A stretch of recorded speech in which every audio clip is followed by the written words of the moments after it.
À ma droite, Pyongyang. Alors je rappelle le titre, le livre de Kim Il-han, et maintenant le livre de Pyongyang, toujours pareil, qui se trouve à la table de la librairie Goulard. Si avec Kim Il-han nous étions dans un univers, au moins dans cette œuvre-là, dans un univers familial dont elle démonte les mécanismes, avec le monde littéraire de Pyongyang, où nous entrons dans une autre phase de l'analyse des individus et puis également des institutions. Elle a commencé sa carrière dans les années 2000 également, tout comme Kim Il-han, en remportant aussi des prix littéraires, et c'est une adepte de l'écriture créative qu'elle a étudiée à l'université de Séoul-Yédé, et elle a une maîtrise aussi de littérature coréenne dans une autre université qui s'appelle Hanyang. Elle a publié de nombreux ouvrages, et ça c'est le premier ouvrage qu'elle publie en France, qui s'appelle Cendré rouge. Là, nous entrons de plein pied dans un autre univers, relativement sombre, relativement glauque, qui a été inspiré, son premier roman avait été inspiré, qui s'appelle Aoi Garden, qui n'est pas publié en France, avait été inspiré par l'épidémie du SRAS, si vous vous souvenez, et celui-ci a été influencé par le tremblement de terre au Japon qui avait dévasté le Japon. Donc déjà, à partir de cette thématique-là, on sent que le monde qui va être décrit est un monde qui a plutôt tendance à rentrer dans la décrépitude, à rentrer un peu dans l'affliction en quelque sorte.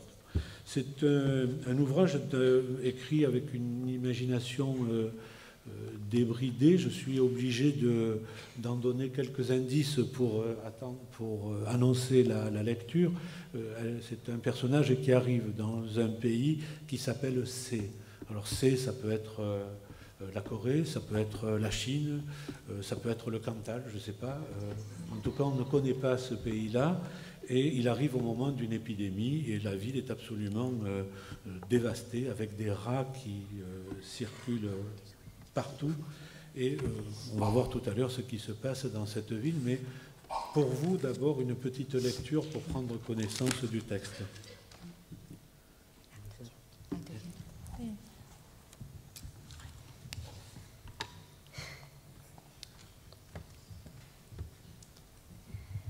멍하니 검은 하수를 바라보고 앉아있노라면 공원에서 여기로 흘러든 것처럼 언젠가 다시 한번 저 검은 물속으로 들어가야 할지도 모른다는 생각이 들었다. 그 물에 물을 담그고 반대편으로 달아나야 할 일이 생길지도 모르고 죽지 않기 위해 그 물을 마셔야 하는 순간이 올지도 모른다고. 물론 지금 당장의 일은 아니었다. 언젠가 닥쳐올 일이었다. 걱정하는 것은 아니었다. 그런 일까지 미리 염려하기에 미래는 너무나도 까마득했다. 그가 생각할 수 있는 건 오로지 과거의 시간이었다. 현재는 버티는 것만으로도 벅찼다. 미래는 짐작할 수 없을 정도로 넓고 방대해서 멀고도 멀었다. 어차피 그가 미래에 대해 아는 것이라고는 그것이 아직 오지 않은 시간이라는 것뿐이었다. 석유처럼 검은 하수를 바라보고 있으면 시간이 언제나 제 할 일을 하는 건 아니라는 걸 알게 된다. 시간은 진창 속에 빠져있기도 하고 오물과 섞이느라 더디 흐르기도 했다. 그러니 미래는 아예 오지 않을 수도 있었다.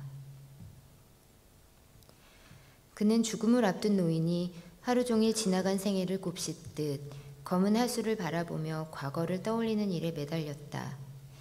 그의 머리에 가득 찬 과거는 온통 사소하고 볼품없는 것뿐이었다. 그 순간에는 미래의 어느 날 그가 몸서리치며 그리워할 풍경이 되리라고는 짐작조차 못한 일들이었다. 어느 한 해의 마지막 밤, 전처가 학생들이 모두 돌아간 학원에서 조율이 안 된 피아노로 연주해주던, 그래서 울먹이는 것처럼 들렸던 쇼팽의 소나타, 전처를 처음 안았던 모텔 천장에 달린 두 사람의 땀을 식히는 데에는 아무런 도움도 되지 않았던 파란 날개가 달린 선풍기, 철진한 바닷가에서 탔던 삐걱거리며 흔들리던 공중 관람차 같은 것이었다. 어린 시절 친구들을 쫓아 뛰다가 넘어져 부러진 앞니와 그 앞니를 지붕으로 던져 올리며 새에게 물어가라고 빌던 어머니의 말투도 떠올랐다. 맨홀 틈새로 스며든 빛이 만들어낸 먼지 기둥을 볼 때면 햇빛이 길게 스며들던 마루에서 전처가 그의 발톱에 매니큐어를 발라놓고 웃음을 터뜨리던 것도 생각났다. 발톱이 두꺼워 그 나른한 붓질을 느낄 수 없었지만 고개를 수그린 아내의 머리카락이 발등에 닿아 간지러웠다. 그 일들로부터 수년이 흐른 지금 그는 덥고도 더웠지만 계속해서 아내를 안고 싶게 한 파란 날개 선풍기 때문에 울 것 같았다. 건반을 누를 때마다 음이 떨려 좋은 줄도 모르고 들었던 소나타 때문에 지붕에 던져 올린 새가 물어갔는지 쥐가 물어갔는지 알 수 없는 부러진 앞니 때문에 빨간색 매니큐어가 발라진 발톱 때문에 눈물이 날 것 같았다. 지나간 생애가 너무나 사소하고 볼품없어서 그런 인생에 회한이 느껴져서는 아니었다. 사소하고도 사소한 일로 채워진 현실의 시간으로부터 떨어져 나왔다는 생각 때문이었다. 어쩌면 영영 멀어지게 될지도 몰랐다. 그의 불행은 이처럼 사소하고 미세한 생활의 결을 다시 매만질 수 없을 것이라는 생각에서 비롯되었다. 그 시간으로 돌아갈 수 없다는 절망이 그를 짓눌렀다.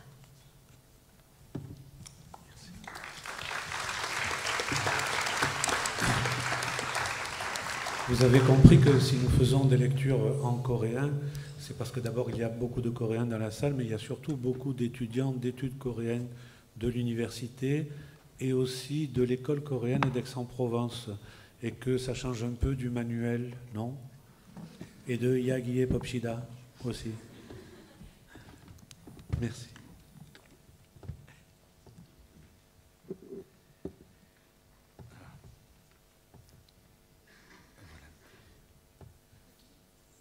Quand immobile, TK, donc ce sont les lettres, les initiales T et K. Donc quand immobile, TK contemple les eaux sombres d'un regard absent. Une pensée lui vient. Un jour, il sera obligé de plonger dedans pour s'enfuir, ou d'en boire pour ne pas mourir. Pas dans l'immédiat, bien sûr, mais il n'y coupera pas. Cette idée ne le tracasse pas outre mesure. L'avenir lui paraît trop éloigné pour qu'il s'en soucie à l'avance, trop inéluctable pour qu'il tente d'y remédier. Il ne sait qu'une seule chose, le futur peut attendre. Ce qui l'occupe surtout, c'est le passé. Le présent, il le supporte tant bien que mal. En observant les flots noirs, il prend conscience que le temps n'accomplit pas toujours son œuvre. Il lui arrive parfois d'être empêché de s'écouler comme un cours d'eau barré par des amoncellements de boue et de détritus. Il est possible que le futur de TK n'arrive jamais. De la même façon qu'à la fin de sa vie, une personne âgée ressasse inlassablement ses souvenirs, TK s'efforce de rappeler son passé, mais les bribes qui lui reviennent paraissent insignifiantes. Pourtant, sur le moment, il ne s'était pas douté à quel point il regretterait ces instants plus tard. Par exemple, ce soir du 31 décembre, où son ex-femme a joué pour lui sur son piano désaccordé une sonate de Chopin qui sonnait comme une plainte. Ou la première fois qu'il a embrassé Yin dans cette chambre d'hôtel bon marché, sous les ailes bleues du ventilateur impuissant à rafraîchir leur corps trempé de sueur. Ou encore ce jour d'hiver où ils sont allés au bord de la mer et ont fait un tour de manège sur une grande roue grinçante. Et ce jour où sa mère a jeté sur le toit la dent qu'il s'était cassée en tombant et a demandé aux oiseaux de venir la chercher. Il revoit aussi cet après-midi où Yin a éclaté de rire après lui avoir verni les ongles des orteils. Les rayons obliques du soleil inondaient le séjour de leur appartement. Il n'avait pas senti le pinceau glisser sur ses ongles épais, seulement les cheveux de sa femme lui chatouillaient les pieds. Quelques jours plus tard, au sauna alors qu'il avait complètement oublié le vernis. Il s'est fait chambrer par ses collègues. Plusieurs années se sont écoulées depuis. N'empêche, il pleure presque en pensant au ventilateur qui lui a donné envie de prendre Yin dans ses bras, à la sonate qu'il a écoutée jusqu'au bout malgré les fausses notes, à sa dent emportée par les oiseaux ou les rats, il ne savait pas au juste, à ses ongles de pied peints en rouge. Ce n'est pas leur insignifiance qui lui manque, c'est de ne plus faire partie de leur banalité. Il l'a peut-être perdu pour toujours, à la pensée que plus jamais il ne retrouvera cette vie ordinaire. Le désespoir l'accable.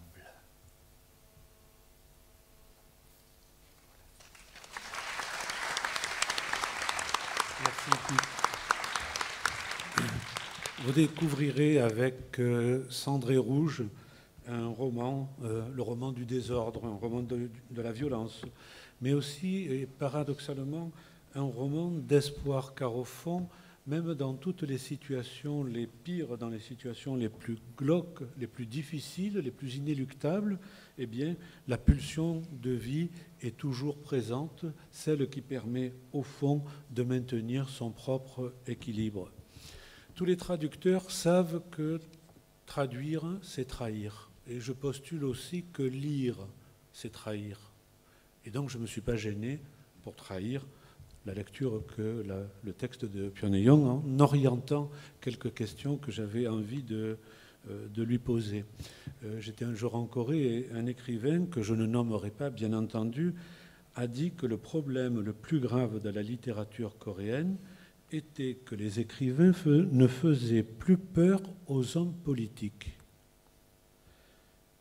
Pyongyang, pensez-vous que si les hommes politiques lisent votre livre, ils auront peur? 보통 제 작품에는 그 무섭거나 섬뜩한 장면이 있기 때문에 그런 장면을 읽으면 아마도 정치인들도 무서워하지 않을까라고 생각하고요.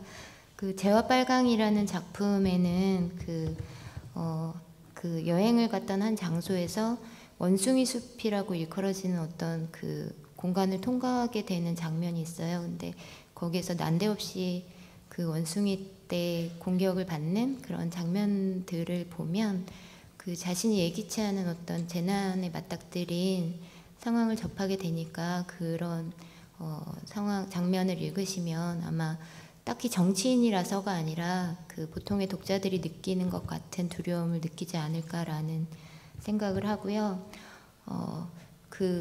보통 소설은 그 소수자들의 얘기나 사회적으로 소외되고 억압받은 사람들 얘기를 많이 하게 되기 때문에 그런 상상력이 발달한 사람들이 그리고 또 예민하게 그런 그 소수자들과 소통하고자 하는 사람들이 많이 읽게 되는 장르인 것 같아요.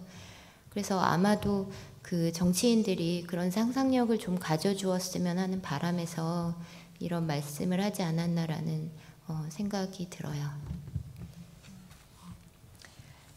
Dans mes romans, il y a des scènes effrayantes et grotesques qui font frisson. Et certainement, ces scènes-là font peur aux hommes politiques comme à tous les lecteurs. Dans le roman Cendré Rouge, le personnage passe devant un site appelé la forêt des singes. Et brusquement, les singes apparaissent et les attaquent. Mais plusieurs fois, j'ai entendu dire que cette scène donnait des frissons aux lecteurs. Mais évidemment, il s'agit de lecteurs qui ne sont pas issus du monde politique.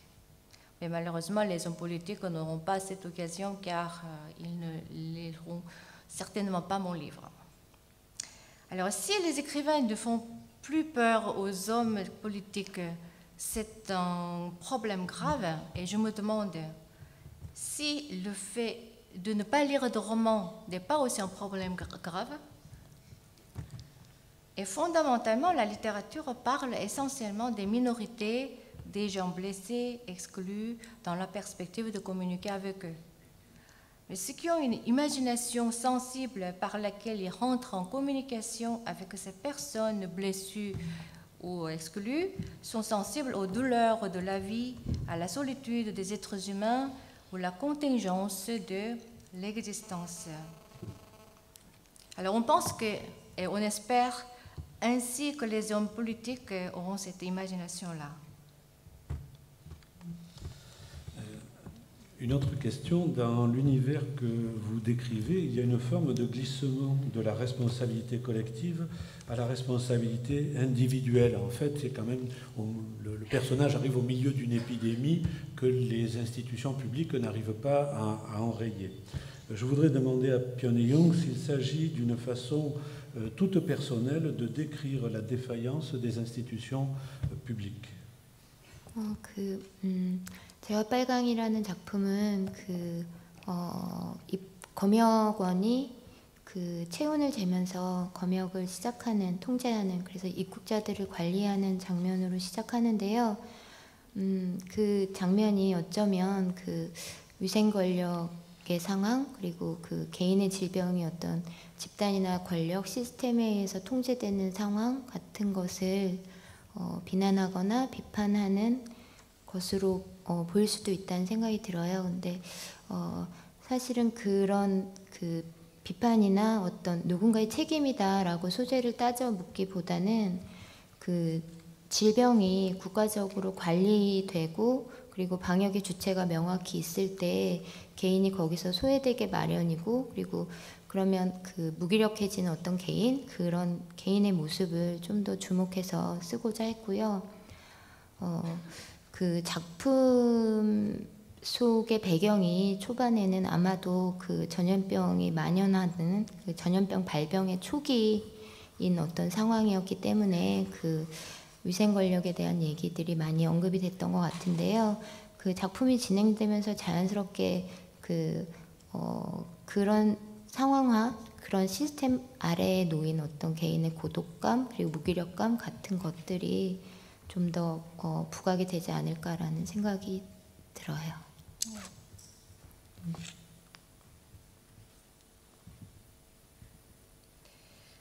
Ce roman Cendre et Rouge débute par la scène dans laquelle un inspecteur sanitaire vêtu de la tête aux pieds d'une combinaison étanche effectue un contrôle sanitaire en prenant la température des voyageurs. Et cette situation pourrait être interprétée comme une critique de la situation sanitaire et une critique du pouvoir. Mais je ne voulais pas demander de compte sur l'origine de la responsabilité de l'épidémie.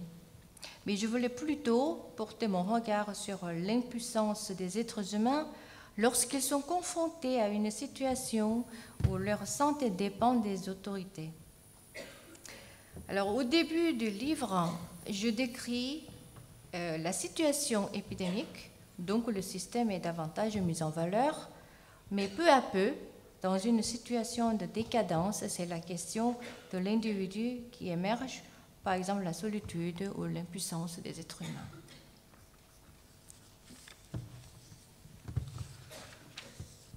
Ce roman, une autre chose m'a frappé, c'est un roman du contraste entre Cendre et Rouge d'ailleurs, entre la haine et la pitié qu'inspire le personnage, entre le rouge qui est symbole de vie et le rouge qui est symbole du feu destructeur. Je voudrais vous demander, Pyongyang, si l'univers sombre que vous décrivez a besoin de cette ambivalence. 말씀하신 것처럼 이 작품에는 모순되는 지점들이 다수 등장하는데요. 제목에 들어가는 빨강이라는 말이 흔히 연상시키는 피 같은 경우에는 생명성의 상징을 일컫는 흔한 소재로 사용되기도 하고요. 그리고 피해나 상처의 이미지로 사용되기도 하고요. 그리고 주인공은 전염병이 도는 낯선 외국에 이렇게 놓여지게 되면서 억압받는 사회의 피해자인 것처럼 등장을 하지만 사실은 고국에서 아내를 죽였을지도 모른다라는 사실이 은폐된 채로 낯선 나라에 간 것이라서 어쩌면 그 폭력적인 사회를 만드는데 일조한 가해자이기도 하거든요. 그런 두 가지 면모들이 끊임없이 이렇게 공존되는 상황이 소설 속에서 전개가 되는데요. 저는 그 제 소설 속에 나오는 어떤 인물이나 상황이 선하거나 나쁘다거나 하는 한 가지 면모로 해석되는 게 아니라 좀 더 이렇게 그 모순되고 양반된 두 가지 감정 혹은 상황 하에 놓인 인물들이었으면 좋겠다라고 생각을 하는데요.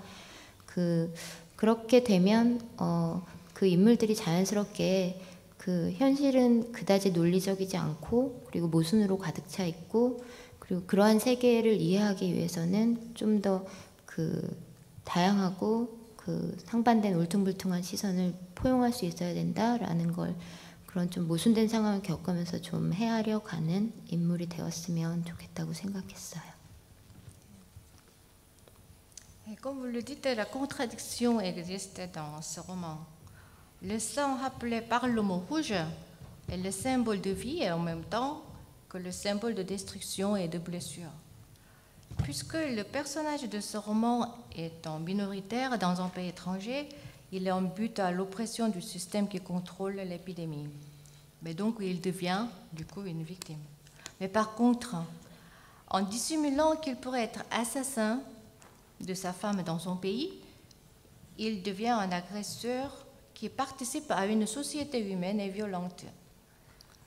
Et il est venu dans un pays étranger pour avoir comme compétence de tuer un rat, un petit animal comme un rat, mais paradoxalement, cette chance de déclenche sa souffrance.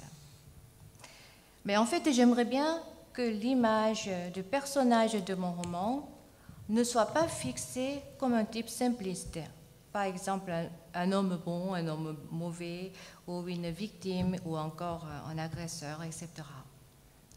Mais plutôt, j'aimerais faire accepter l'idée selon laquelle le monde n'est pas un monde logique, rationnellement explicable, et que nous vivons dans une réalité contradictoire, et que soit comprise cette réalité lorsqu'il regarde le monde et les autres êtres humains. Alors, je ne sais pas si vous avez vu ce qu'on m'a mis à côté, c'est une montre avec des chiffres comme ça. Donc, je suis obligé, une fois de plus, de courir, et de vous présenter, pour le livre de Pyongyang, nous avons la chance ce soir de présenter vraiment 4 univers littéraires tout à fait différents, et celui-ci n'en est pas moins bien différent.